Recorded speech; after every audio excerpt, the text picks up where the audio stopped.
Hi, this is Raji from ManoRB Math Solution.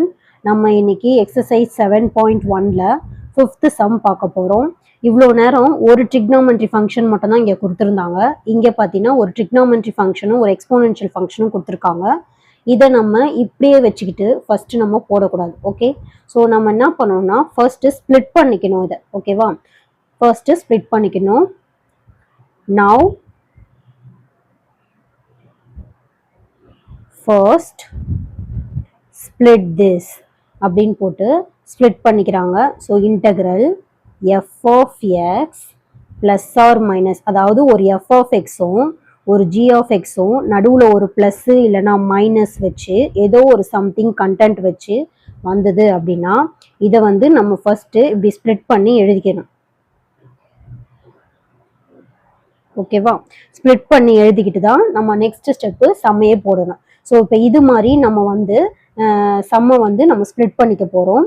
அப்போ என்ன பண்ணுவோம்னா integral sin 2x dx minus இந்த 4 வந்து கான்ஸ்டன்ட்டு. ஸோ நம்ம என்ன பண்ணணும், 4 வெளியில் வச்சுக்கிட்டு e பவர் 3x dx அப்படின்னு சொல்லி இந்த ஸ்டெப்பை காமிச்சிடுறோம்.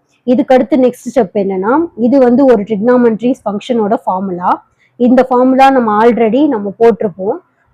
இது வந்து எக்ஸ்போனென்ஷியல் ஃபார்முலா, இதையும் ஆல்ரெடி நம்ம யூஸ் பண்ணியிருப்போம். ஸோ சேம் ஃபார்முலா தான் இந்த இடத்துல நம்ம யூஸ் பண்ண போகிறோம். ஓகேவா, அது என்ன ஃபார்முலான்றதையும் நான் இங்கே புட் பண்ணியிருக்கேன்.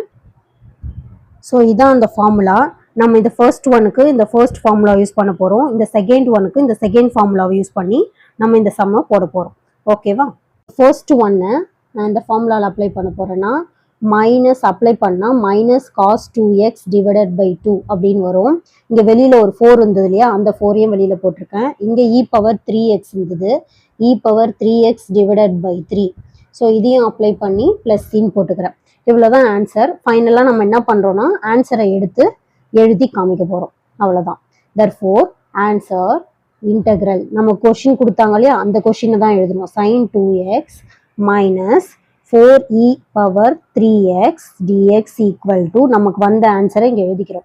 என்ன ஆன்சர்னா இது வந்து மைனஸ் 1/2. ஓகேவா, so minus 1/2 cos 2x minus இங்கே என்ன கான்ஸ்டன்ட் 4/3.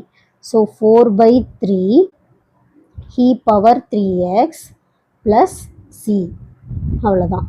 ஸோ இதுதான் நம்மளோட ஃபைனலான ஆன்சர்.